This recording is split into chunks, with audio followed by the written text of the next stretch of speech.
Welcome back for the last lesson of chapter 1. So our last kind of introductory lesson is about experimental design and ethics. So you will hear media companies, right, say that coffee causes you to lose weight, or candy causes you to gain weight, or something causes particular cancer, or something causes brain damage, or this will cause you to run faster. So for anything to have a causal relationship, it needs to be a designed experiment. And so that is critical. A designed experiment means that there is an explanatory variable. A lot of times we'll call this the independent variable. The explanatory variable is said to bring about some change in the response variable. And the response variable is also called the dependent variable. We'll say that's the affected variable. It's also the dependent variable if you remember back to algebra class.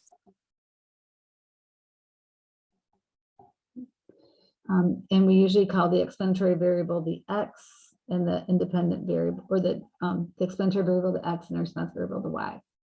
And we're going to do some work with this in chapter 12, a relationship between two variables. The rest of the semester is basically everything we discuss is all based on one variable at a time.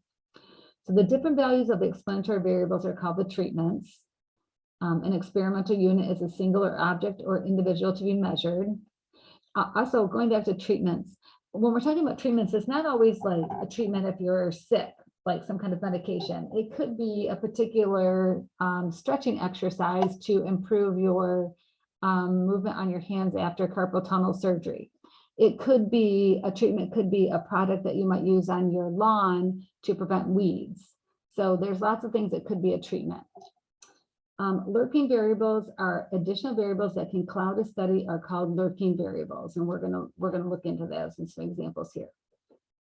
Also, sometimes we're going to talk. You might hear of a study, a designed experiment that has a control group. So a control group is a group that usually does not receive any treatment.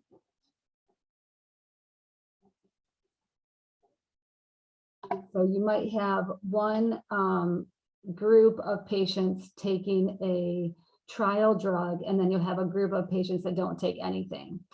Sometimes you might also have a group of patients take what's called a placebo. A placebo is a fake treatment or a fake drug. And there's benefits to doing that, especially when there's like a psychological response to a patient taking a drug. They think automatically, I'm feeling better. Wow, I took that drug and I can tell it's working. So they psychologically think that it's working just because they took the drug. So they will give some patients a fake drug. They'll take a pill, sometimes a sugar pill.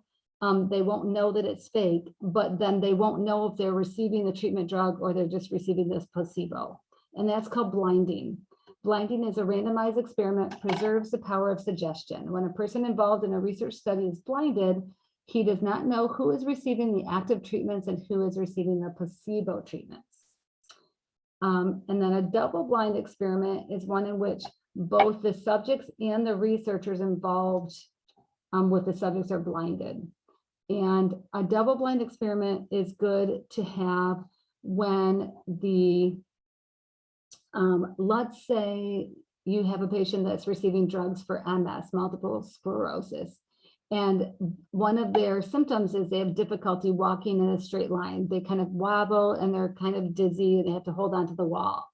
Now, if they're taking a drug that is to help them with that kind of weakness when they walk, and then they come into the doctor's office and the doctor observes them walk, and if the doctor knows who is receiving the drug and who isn't, the doctor might be more apt to say, oh, look at Susie, she's walking so much straighter now that she's taking the drug. So that's why if they do a double-blind experiment, the doctor, the physician, and the patient, neither of them know which patients are getting the drug and which is taking a placebo. That will all be behind the scenes on a separate company that is hired to administer the treatment in the study. So let's look at some examples. It says, a researcher wants to study the effects of birth order on personality. Explain why this study could not be conducted as a randomized experiment. What is the main problem in a study that cannot be designed as a randomized experiment? Okay. It could not be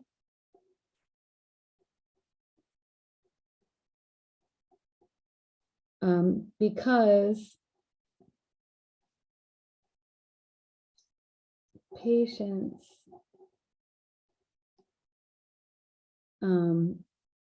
in study need to be chosen based on birth order.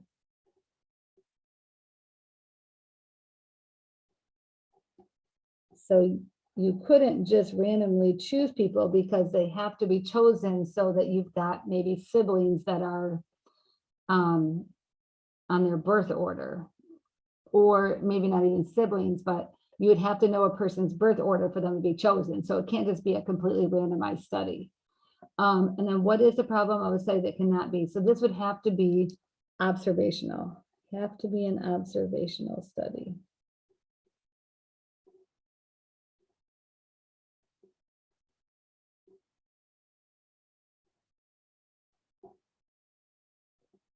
And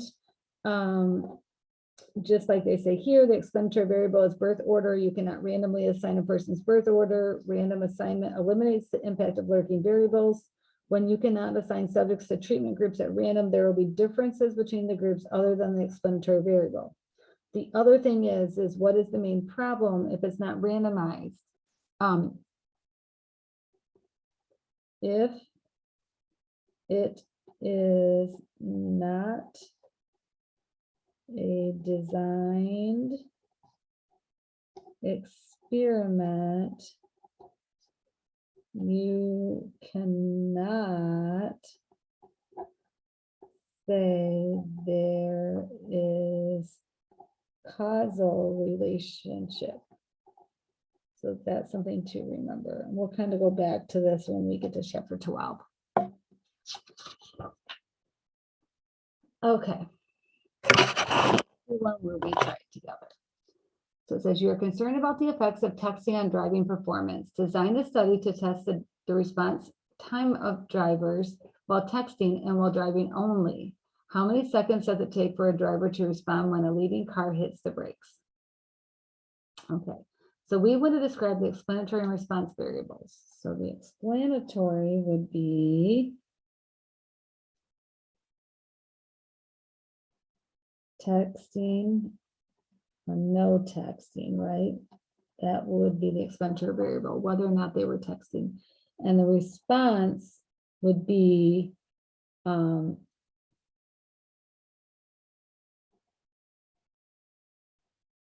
braking time in seconds. That's what they're going to measure, is the response. What are the treatments? That would be the texting or no texting.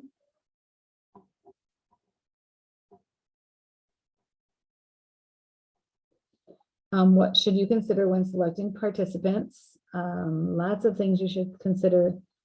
Age, gender, maybe. A lot of times males have more experience driving than females. Not that that would say that they're better drivers. Age and gender for sure. How long they've been driving. How much experience driving.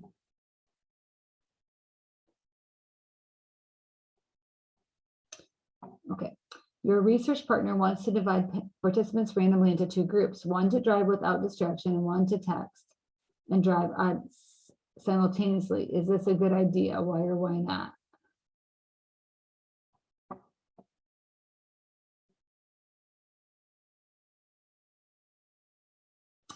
I would say it would be better to, I would recommend each person drives both while texting and without distractions.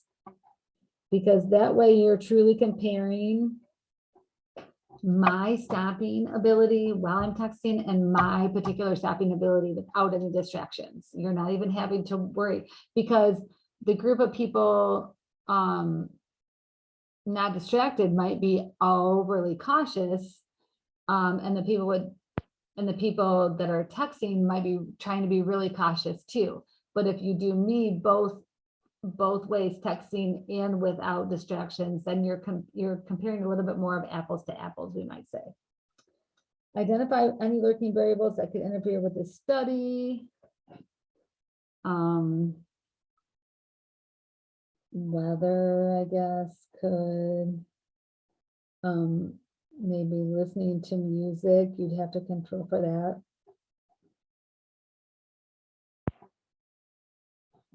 And you might think, how can blinding be used in this study? Well, it cannot, because you actually know if you're distracted or not. I think that's pretty self-explanatory.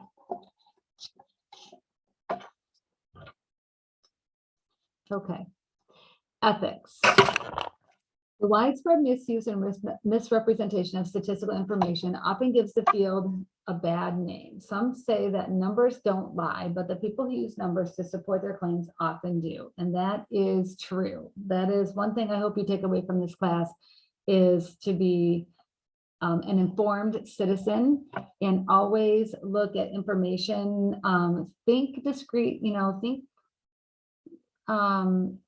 discreetly about the information you're being given, whether it's on the media, the radio, whether you're reading it in books, even classroom books.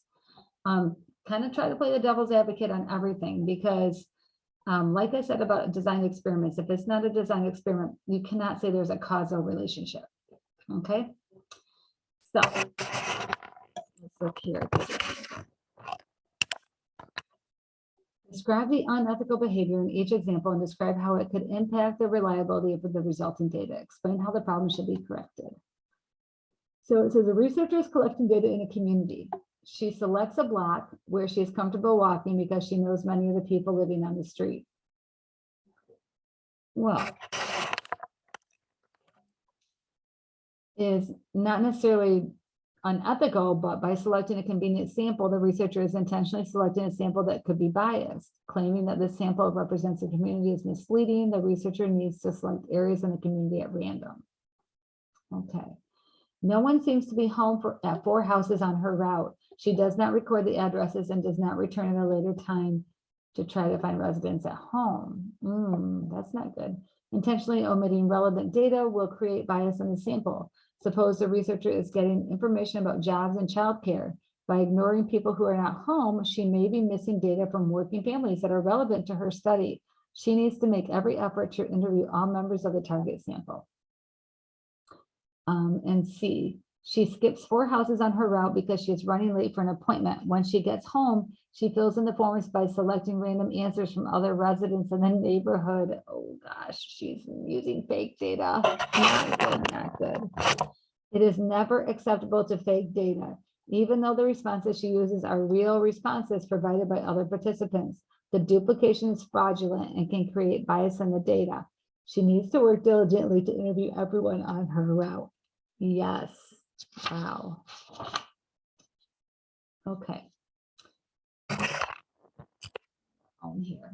So it says, describe the unethical behavior of any in each example and describe how it could impact the reliability of the resulting data. And explain how the problem should be corrected. A study is commissioned to determine the favorite brand of fruit juice among teens in California. The survey is commissioned by the seller of a popular brand of apple juice. The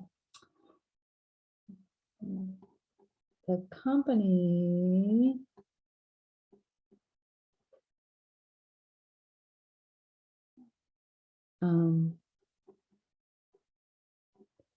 that sells the juice has ulterior motives and should not be allowed to conduct the survey. So never would you have the same company that is being surveyed about, right? Favorite juice doing the conducting of the survey. There are only two types of juice included in the study, apple juice and cranberry juice.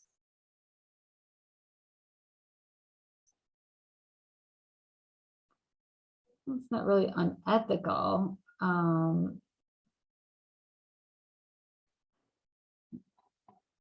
They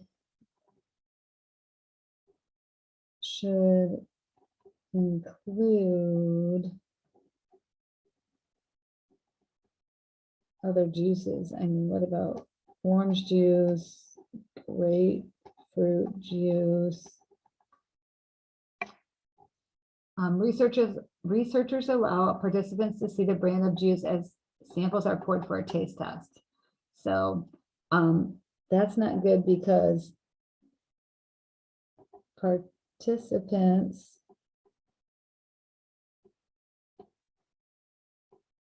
may have a bias for or against a particular brand if they know what brand it is.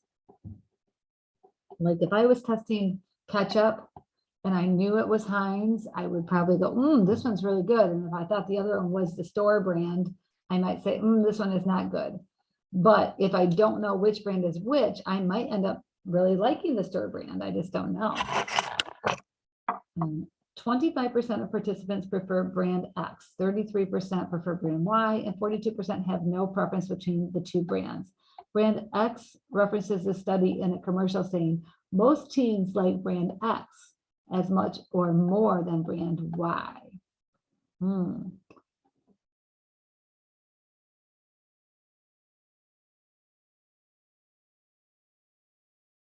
And that is not true because only 25%. And most usually means 50% or more.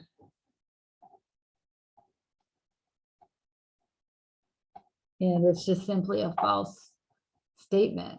25% is not bigger than 33. So that's simply just a false statement. So hopefully from this lesson, you have learned some things about ethics, about designed experiments. Like I said, we're going to come back to some of these definitions in chapter 12. So they'll kind of be put off a little bit to the back burner, but then we're going to bring them back in July. Catch me back for the start of chapter 2.